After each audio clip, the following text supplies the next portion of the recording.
ఒక్కసారి ఈ పేదవాడి ఇంట్లోకి అడుగుపెట్టి పాదం పెట్టి పావనం చేయవా మా ఇల్లు అన్నాడు. అక్రూరా, నా మనస్సులో నీకు ఎప్పుడు స్థానం ఉంది.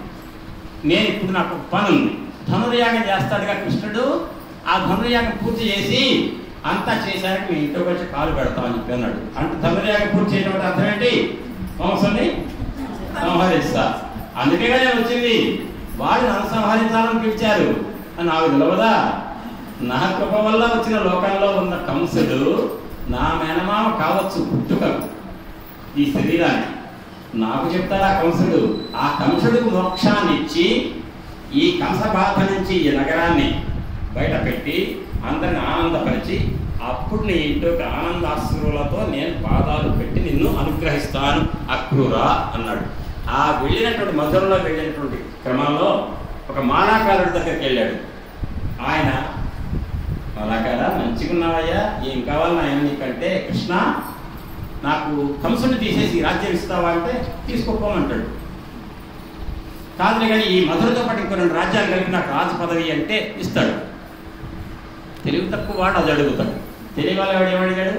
నీ పాద కమల సేవయు నీ పాదార్చకులతోడి నెయ్యము నితాంత అపార భూత దయయును తాపసమందార నాకు దయసేయగదే. సకల భూతముల యందు దయ కలిగిన మనస్సు నాకు కావాలి. నీ పాదాల యందు భక్తి కావాలి. నీ పాదములను నిరంతరం సేవించే అర్చకుడితో స్నేహం కావాలి. భగవద్గీతలో ఏం చెప్పాడండి? ఈ పూజ గురించి, భక్తి గురించి ఏం చెప్పాడు? ఇంకా మొదట్లో సకల భూతముల యందు దయ ఉండాలి. అది ఈ సత్సంగాలు దేనికి? హృదయం అనే పాత్ర శుద్ధి కావడానికి. నేను ఎప్పుడు చెప్తుంటా, ఒక అమ్మ ఎవరినేమన్నా కూడా మన కోపాలు వస్తాయి. ఒక ఆమె ఎవరో అమ్మగారు చాలా బాగా కూర వండి పెడుతుందట, ఒక మంచి టిఫిన్ చేసి పెడుతుందట. ఆ టిఫిన్ అటు ఉప్మా అయినప్పటికీ కూడా నాలుగు మీద వేసుకుంటే ఇక నాకు అన్నం వద్దేమవుతుంది, ఈ ఉప్మా అమృతం లాగా ఉందనిపించేంత కరిగిపోయేంత రుచిగా చేస్తుందట. కాకపోతే ఆ అమ్మ చేసే పని ఏంటంటే అంతకు ముందు రోజు వండినటువంటి గిన్నెని కడగకుండా వండుతుందట. బాగా చేస్తుందట. అన్ని ఉప్పు ఎంత వేయాలో అన్నీ వేసి తిరగముందు బాగా చేస్తుందట. కాకపోతే ఆ వండడానికి ఉపయోగించిన పాత్ర అంతకు ముందు రోజు దానికి ఓపిక లేక బద్ధకంతో శుద్ధి చేయకుండా ఆ పాచి గిన్నె ఉంటుంది, ఆ గిన్నెలో వండుతుందట. ఎట్లుంటుంది? తినడానికి యోగ్యంగా ఉండదుగా, ఎంత మంచిగా చేసినా. అదే రకంగా మన హృదయం అనే పాత్రను శుద్ధి చేసుకోకుండా భగవంతుడికి మన విన్నవిస్తే ఈ శుద్ధి కాని పాత్రలో పాచి గిన్నెలో ఉన్న ఒక వంటకం ఎంత వాసన పడుతుందో, మన హృదయం అనే పాత్ర శుద్ధి కాకపోతే భగవంతుడికి పెట్టే విన్నపాలు కూడా చేరవట, ఆయన గ్రహించడట. కాబట్టి మన విన్నపాలు ఆయన గ్రహించాలంటే బాబా మన హృదయం ఏం కావాలి? నైర్మల్యం, శుద్ధి కావాలి. ఆత్మశుద్ధి లేని ఆచారమది ఏలా, భాండ శుద్ధి లేని పాకమేల. పాకం అంటే కూర, భాండం అంటే పాత్ర. భాండ శుద్ధి లేని పాకమేల, చిత్తశుద్ధి లేని శివ పూజలేరయా. అంటే కావాల్సింది అది. మనకి చిత్తశుద్ధయే కర్మ కృతజ్ఞస్య నివృత్తయే అంటుంది శాస్త్రం.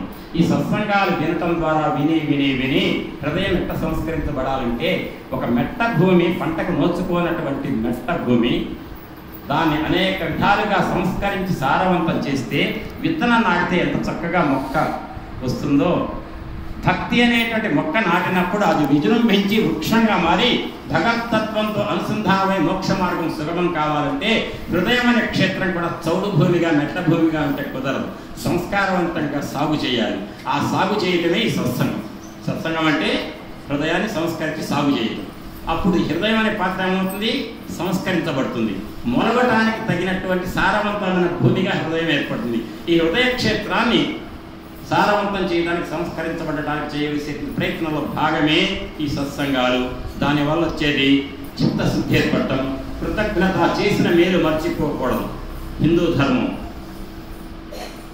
కృతేజ కృతకర్తవ్యం ఏష ధర్మ సనాతన సోయత్కృతధికార్థి కొత్త సమానమర్హతి. మనం చెప్పాక సుందరకాండలో మైనాకుడు రాగానే మైనాకుడు ఏమంటున్నాడు హనుమంతుడితో? ఆంజనేయ, మీ నాన్నగారు వాయుదేవుడి కృప వల్ల నేను లాక్కు రాబడి సముద్రంలో పాతాళానికి ద్వారం దగ్గర ఉంచబడ్డా నా రెక్కలు విరగొట్టకుండా కాపాడింది మీ నాన్నగారయ్యా. దేవేంద్రుడు నరుకుతూ వస్తుంటే నా తరం రాగానే నన్ను మీ నాన్నగారు కాపాడాడు. ఎవరు ఆశ్రయించారు? దాక్కోవడానికి సముద్రం. మరి సముద్రం ఎవరి వల్ల ఏర్పడింది?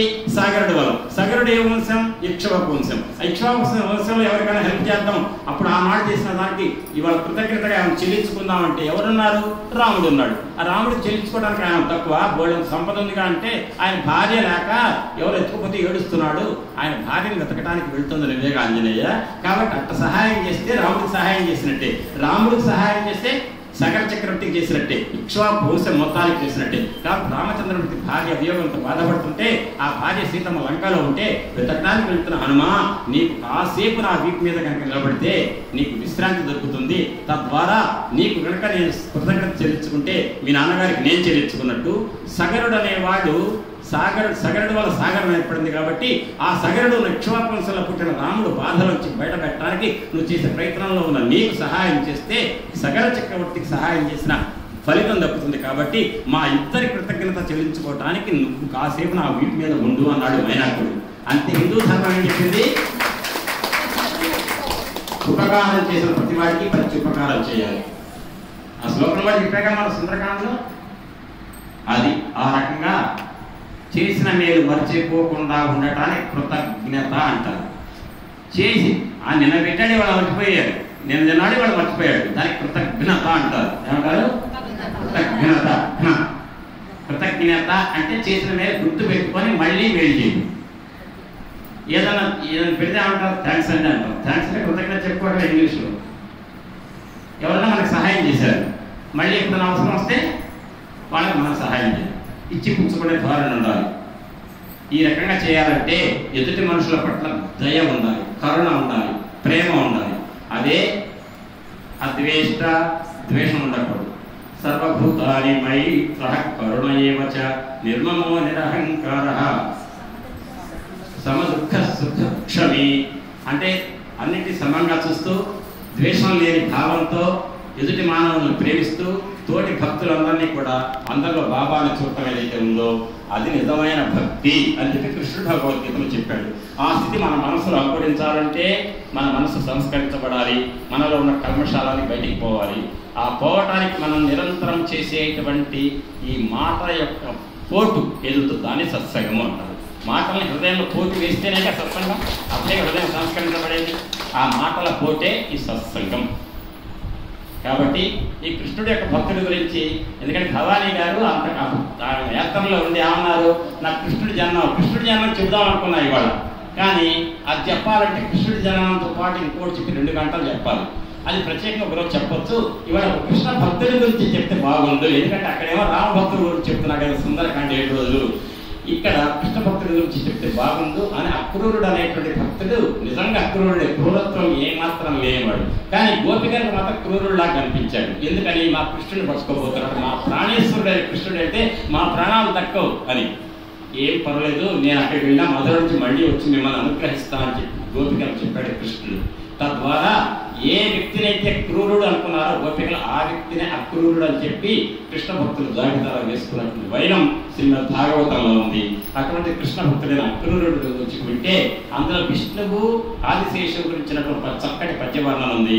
అందులో ఆ అక్రూరుడు విష్ణువుని పరమాత్మగా పరబ్రహ్మంగా చేసిన స్థుతి ఉంది కాబట్టి అది వినిపిస్తే బాగుంది అనిపించింది నాకు. అందుకని ఈ అంశం తీసుకున్నా. ఇది విన్న మీ అందరికీ కూడా కృతజ్ఞతాపూర్వక ధన్యవాదాలు, వందనాలు సమర్పిస్తూ స్వస్తి.